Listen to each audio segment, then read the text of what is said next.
بسم اللہ الرحمن الرحیم. ناظرین، وی لاگ نمبر 6، شرح اسماء حسنہ. شرح اسماء حسنہ یہ کتاب کا نام ہے جس میں صرف اللہ کے نام اور ان کے میننگ، ان کے مطلب اور ان کی برکت یہ بیان کی گئی ہے. انتصاب اس ذات کبریا کی بارگاہ میں جس نے اس تحریر کی توفیق بخشی اور جو ایک حقیر شے کو بھی درجہ قبولیت عطا فرماتا ہے اور جس سے دنیا و آخرت میں رحم و کرم کی امیدیں وابستہ ہیں. بسم اللہ الرحمن الرحیم. پہلے ویلاگ میں ہم آپ کے سامنے اللہ تعالیٰ کا ارشاد وَلِلَّهِ الْأَسْمَاءُ الْحُسْنَى فَادْعُوهُ بِهَا. ناظرین، اس کتاب میں صرف اور صرف اللہ تعالیٰ کے نام اور ان کی اہمیت بیان کی گئی ہے جو آپ کے سامنے ہم رکھتے ہیں. آج کا ویلاگ نمبر 6. حدیث ترمذی میں جو اسماء گرامی آئے ہیں ہم ذیل میں ان کی تفصیل پیش کرتے ہیں اور علماء اور عوام کے مابین یہی اسماء حسنہ کے نام سے مشہور ہیں. اللہ لا الہ الا ہوا الرحمن الرحیم الملک القدوس السلام المؤمن المہیمن العزیز الجبار المتکبر الخالق الباری المصور له الغفار القہار الوہاب الرزاق الفتاح العلیم القابض الباسط الحافظ الرافع المعز المذل السمیع البصیر الحکم العدل اللطیف الخبیر الحلیم العظیم الغفور الشکور العلی الکبیر الحفیظ الحسیب الجلیل الکریم الرقیب المجیب الواسع الحکیم الودود المجید البعث الشہید الحق الوکیل القوی المتین الولی الحمید المحسی مبدی المعید المحیی الممیت الحی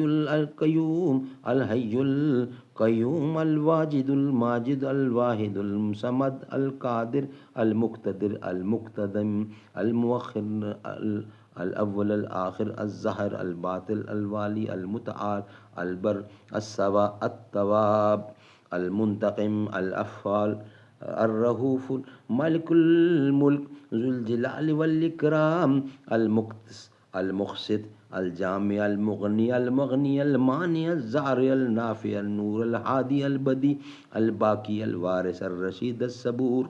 اس حدیث ترمذی میں چند اسرار ہیں جن سے بہت کم لوگوں کو واقفیت ہے.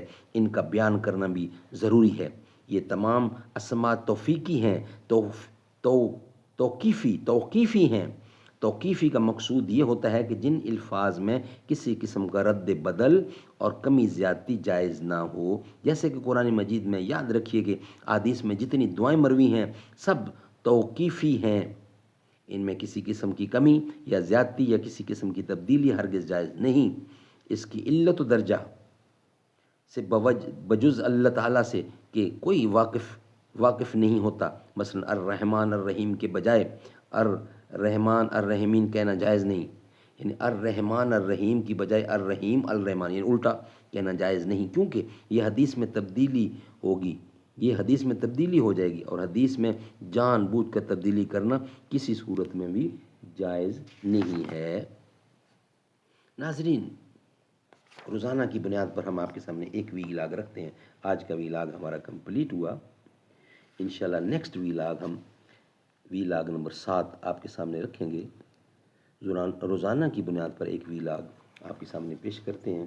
امید ہے کہ آپ اس کو سنیں گے، غور کریں گے اور فکر کریں گے اور اللہ کے ناموں کو یاد کریں گے. جتنا یاد کریں گے اتنا بہتر ہوگا. اللہ کے ناموں کو زباں پر مومنوں کے جب بھی ذکر تاجدار آئے تو اس کے بعد لازم ہے کہ ذکر چار یار آئے.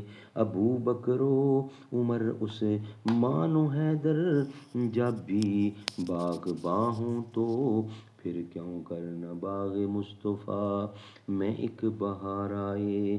رب صلی وسلم دائما ابدا علی حبیبک خیر خلق کل یمین.